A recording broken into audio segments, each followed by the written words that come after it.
Welcome to StarCraft 2 Battle Report.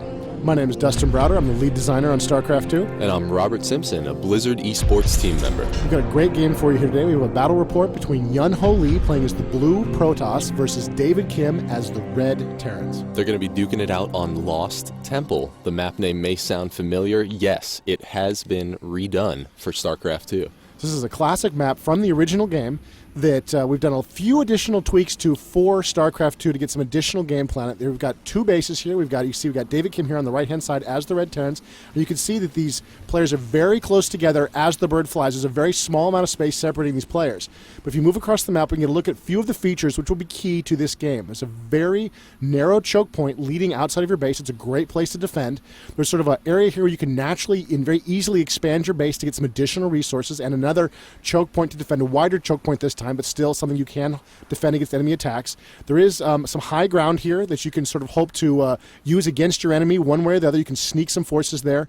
There's also these Zelmaga watchtowers on the map, and you can gain control of these watchtowers and see a huge area of the map. Control of those watchtowers is very key to sort of understanding what's going on the battlefield. This is a high-yield expansion. It's also blocked by those destructible rocks. It's really, really important in the late game for one of these players to take that over, have some additional resources. It'll often help a player make that final push that they really need to overcome their opponent. And you can see it is mirrored on all sides. There's another watchtower, and of course there were some more rocks there with some more high-yield resources. So you can expect the players to sort of battle across this whole area of the map. Again, there's another high ground area that you can use to defend your base, or you can use it to make surprise attacks on a player who's trying to defend his natural expansion there. So it looks like the scouts are already on the move from these players, looking to move around some of their early workers on the map to see what the enemy is up to. Up on the production overlay, we can see that the red Terran player is currently working on his barracks and his refinery. There we see the scouts just past each other.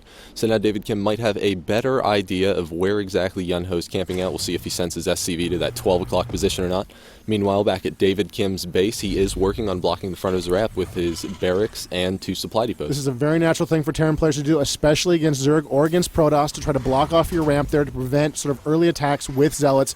Buy your Marines some more time to get in some more shots. And you can see in this case, it's had the extra advantage of also blocking off that probe from getting inside and seeing what it needs to see inside David Kim's base. A little bit of aggressive moves there. It looks like that worker from David Kim's a little bit of trouble there. He's being attacked by Yun-Ho's probe, and it looks like he's going to have to run for cover there, try to get away from that very, very aggressive probe attack. Yeah, SCV barely making it away with 20 HP. If that supply depot had taken a few more seconds, it would have been done.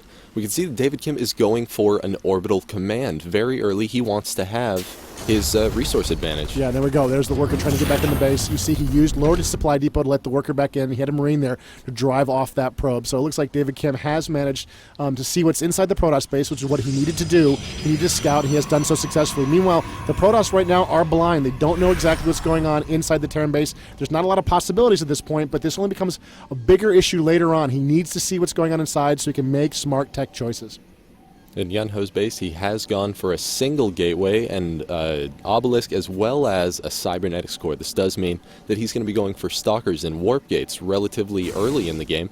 They're going to be very effective against Marines. Yeah, he really needs to get the Stalkers into play. They can really dance around the Marines quite a bit and do a lot of damage. So the Marine player needs to get Marauders on the field to really counteract that threat. And of course, David Kim has seen that cybernetics core. He knows the danger. He knows the possibility. He'll have the counters in play. Meanwhile, the Protoss player still has not seen inside the Terran base, so he's not exactly sure what's going on. You see, the Terrans had control of the Watchtower very briefly there before that Zealot came in and drove that Marine off. And the Marine's just trying to play keep away right now. He doesn't see the danger of the approaching second Zealot, so now he's in a little bit of trouble. He's going to have to try to just run away as fast as he can, taking a hit there as he turns a corner, and here the Zealot is sort of moving around trying to drive this Marine away, and you can see David Kim being very clever. He's just pulling that Zealot out of action. Oh, a little bit of a misturn there, and he gets cut down.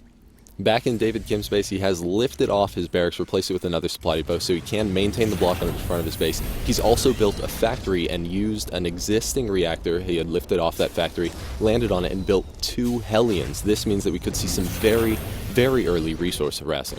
Yeah, these can be very, very dangerous against the Protoss. The Zealot in particular can't do a whole lot against them. The Hellions are just too fast. They can shoot, they can back up, they can shoot, they can back up, and the Zealot really just has to run for it now, try to get back to the safety of his base. And the Stalker's what he needs to get into play there. The Stalker will allow him to chase and shoot up those Hellions, but see, even the Stalker can't keep up with the speedy Hellions as they just dance right around the Protoss forces, right up into the Protoss base, closing quickly on the probes, and the probes are forced to run for cover as the Hellion close in and just trashing the place with those flamethrowers. David needs to maintain the pressure. He needs to be chasing those probes just a little bit faster. He's been stopping, using some flame onto the buildings. Oh, and one of his Hellions is taken down by the Stalkers. Stalkers obviously trying to focus down those Hellions. He doesn't want to lose any more probes. I believe that Yunho got away with only losing 3 probes. Very lucky escape. Yeah, it was really, really good moves by keeping those probes away and keeping his forces pressure up. Of course, David Kim, a little too early maybe with the Hellions. Only 2, not a lot of damage he can do with those. He did do some, and he did manage to do a little bit of harassment, but you can see it didn't really pay off for him in a big way. And it looks like he's lost a little bit of board control is the point. You can see the Protoss just boiling across the map now. You can see their blue just swarming all over the place, while the Terrans, meanwhile, are backed up into their base and are waiting now for the inevitable attack. The Terran player just finished researching siege mode. This is exactly when he needs it. We see Yunho trying to get up there with the Stalker.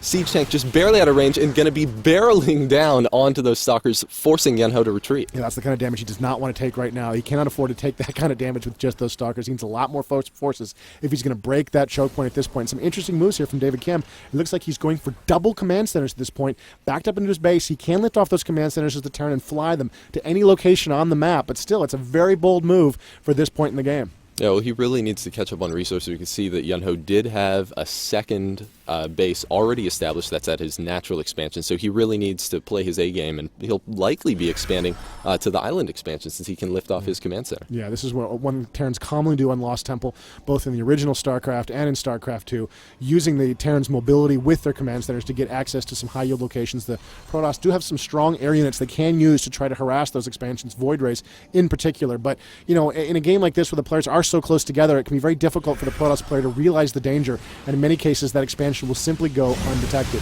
Oh, and we see some Hellions sneaking all the way back behind Yunho's base. David Kim doing some very good micro with that medevac, lifting up all 4 of his Hellions just as the Stalkers get in range to kill, taking down a couple of probes there. He's trying to take down the nullifier, but no, he lifts off just in time once again. Yunho doing the best he can to stick on that medevac, but right now David Kim's micro is really just too much for him to handle. Again, David Kim drops 4 Hellions again in his base. 1 is taken down. He just barely gets away, practically unscathed. All he needs is some repair. Unbelievable. He manages to come in there, raid, harass that economy. That's the kind of economic advantage David Kim needs to stay in this game at this point. He harasses a little bit, he comes back, he repairs up, and he's going to be ready in a moment to do it again. You saw some warp-ins from the Protoss player there trying to block this, but ultimately he just wasn't fast enough to deal with that kind of speedy threat. Using the Hellions with their speed, with their area effect attacks, and the flexibility of the medevac really kept him. Now we got some real danger here. We got a couple of siege tanks in that medevac.